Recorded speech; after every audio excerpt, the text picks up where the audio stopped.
It's July 1996 in Pilanesberg National Park, a game reserve in South Africa, and ecologist Gus Van Dyke is driving at full speed through the park.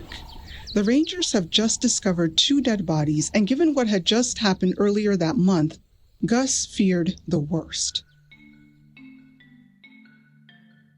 Earlier that month, a young elephant bull had chased after a group of tourists, but luckily no one was hurt or injured. This elephant had been causing trouble in the park for a while now, and staff knew it was time to put it down. So the very next day, a professional hunter was sent out to shoot it. But the elephant ended up killing the hunter, and now there's a report of 2 new bodies. Gus spots the rangers and pulls his car to a stop in front of them. Together, the rangers and Gus walk a few meters into the bush, and Gus is shocked to see the carcasses of 2 decomposing white rhinos. He immediately assumes that this must have been the work of poachers, and then he sees that the rhino's horns are still intact. It's not poachers. The rangers point out the puncture wounds along the carcasses, and it was immediately clear to Gus who the culprits were: elephants.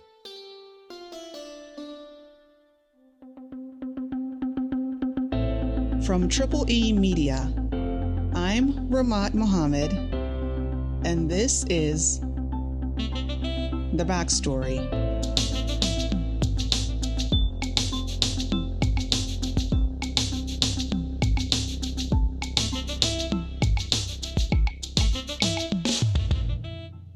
Elephants are generally peaceful creatures, but between 1992 and 1996, that was not the case with the elephants at Pilanesberg.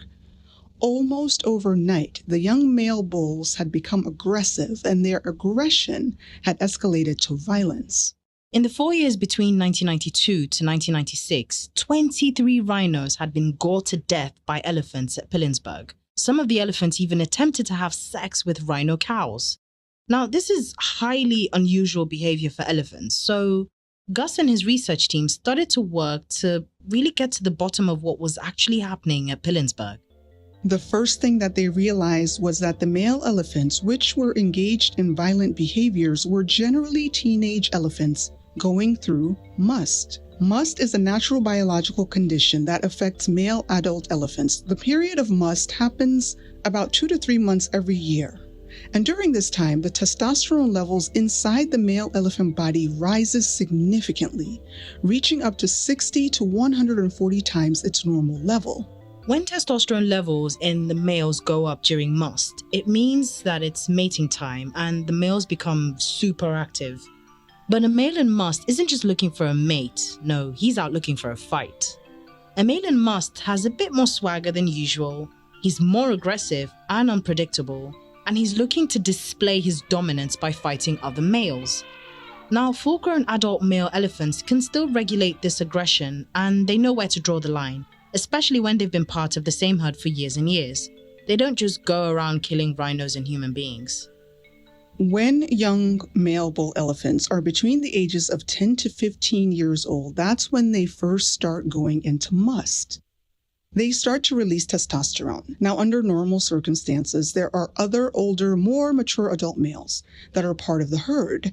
And in the presence of these larger adult males who are also in musth, the testosterone in the teenagers becomes suppressed. It gets shut down. Think about it. There's no way that the teenagers are going to win against the adult males, so why waste the energy to produce testosterone? In a normal herd, the teenage bulls are not violent because the presence of the adult males suppresses this tendency. But the young male bull elephants at Pilanesberg National Park were not living as part of a normal herd. Their social structure had been disrupted, and that disruption started way back in 1981. In 1981, Pilanesberg Park was looking to build up its elephant population, and the park was in luck. It turned out that another park, Kruger National Park, South Africa's largest park, they had too many elephants. So a decision was made to relocate some of the elephants from Kruger to Pilanesberg. Because of the kinds of technology that existed during that time, it was virtually impossible to move the giant full-grown adult elephants. So the park officials decided to have the adults killed. The children, which were relatively smaller, were then moved to other parks. And in those other parks, including Pilanesberg, the young elephants grew into young bulls and they didn't have full-grown male adults around them. So Gus Van Dyke and his team, they came up with a hypothesis. If the reason why the teenage males in Pilanesberg were behaving so erratically was because they lacked a male role model, then if they introduced full-grown males into the park, the problem should be solved. So between February and March 1998, the team brought in full-grown male elephants into the herd. And the result was outstanding. Within hours, the adult males had established their dominance, and the teenagers began to fall in line. They became less violent, and the amount of time they spent in musth reduced. Now, ever since 1998, no rhino had been attacked and killed by an elephant. The natural balance had been restored, but not all of the elephants lived happily ever after. Some of them had to die. So what does all this have to do with Nigeria? Obviously, we're not elephants, but we have our own version of what happened at Pilanesberg National Park. Young men in the form of armed bandit groups have been running up and down West Africa, and they've been causing havoc, primarily in 3 countries: Mali, Burkina Faso, and Nigeria. Now, here in Nigeria, we tend to talk about our problems as if we're the only ones that are suffering. But if we spend just a few minutes Googling Burkina Faso and Mali, we'll see that the same exact pattern has been repeating in those countries. There's also similar activity in Niger, but some of that conflict may actually be spillover from Nigeria's side. So for the purpose of this discussion, we're going to focus on Mali, Burkina Faso, and Nigeria. Now, a significant number of people believe the banditry problem in northern Nigeria is caused by politicians, and everyone has their favorite politician to blame.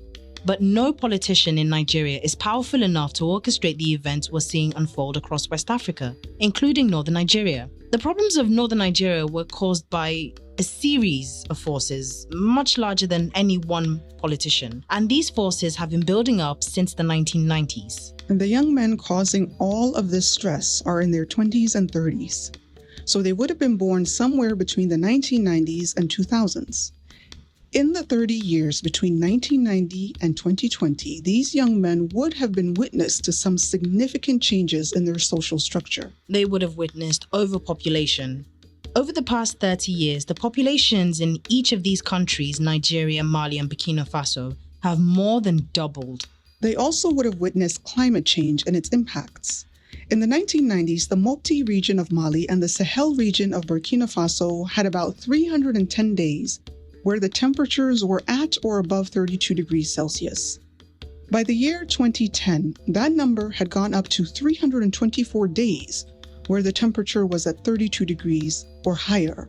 This obviously means that they were experiencing shorter planting and harvesting seasons. With overpopulation and climate change comes unemployment. Farming was no longer available, and the young boys who would have been occupied on the farm no longer had farms to go to. Now, unemployment in any society is bad. But in the part of the world that we're talking about, that's northern Nigeria, Burkina Faso, and Mali, it's made even worse by the incredibly low levels of literacy. Literacy doesn't just mean the English language. Literacy means being able to read, write, and comprehend in any language.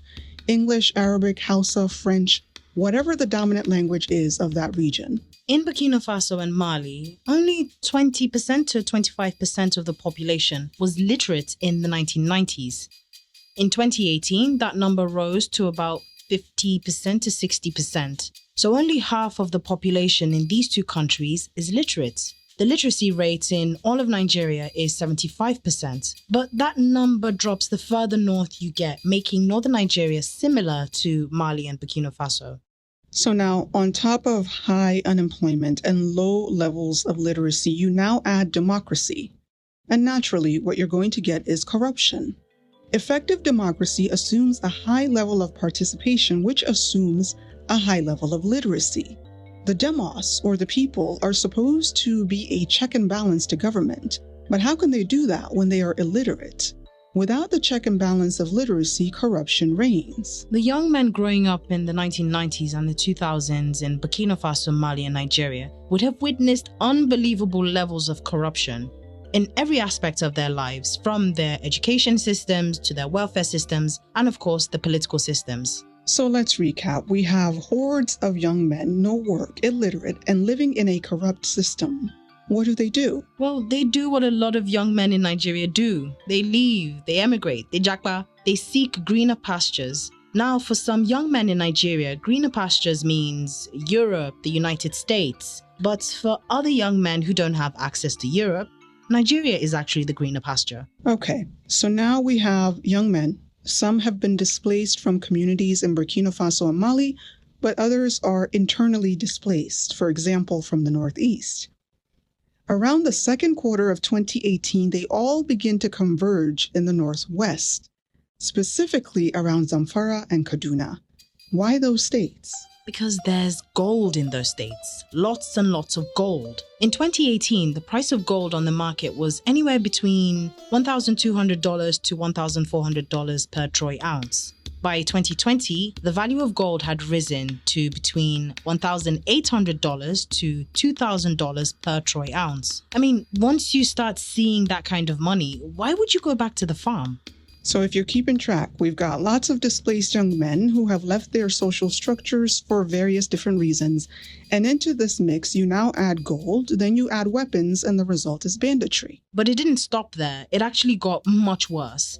In an effort to stop the banditry, some government officials in their magnanimity attempted to settle the bandits. So a string of payoffs began to happen, not just from governments, mind you. Even communities began to gather money to pay off the bandits. But everyone knows that there is no honor among thieves and that you can never ever pay off bandits. They always come back for more. So the cycle of banditry continued between the years 2018 and 2019. But by 2020, signs began to emerge that jihadis had started to join forces with the bandits. And ever since then, we've seen a long string of kidnappings and attacks that are just growing bolder and bolder each time. Now, it's really easy to get lost in trying to understand which group is doing what, whether it's Boko Haram, Ansaru, or some other unknown group. But if you forget all those labels and you zoom out, one thing is very clear. These are all young men in their 20s and 30s, operating without a social structure, just like the teenage elephants in Pilanesberg. Now, in the case of the elephants, the park's management brought in 6 male bull elephants. These males were able to establish dominance and authority over some of the teenage elephants, and balance was restored. But some of the teenage males were too far gone. They were not ready to submit, and they simply had to be shot. Now, I'm not sure what the equivalent of bull elephants would be in northern Nigeria's case, but here's what I am sure of. Nature always has a way of restoring balance. Sometimes, like in the case of the Pilanesberg elephants, nature relies on the research and wisdom of scientists to understand a situation and to do what it takes to restore balance in a controlled manner. But in the absence of wisdom and leadership, nature will always find other ways to restore balance. And her 2 most popular methods have been disease or war.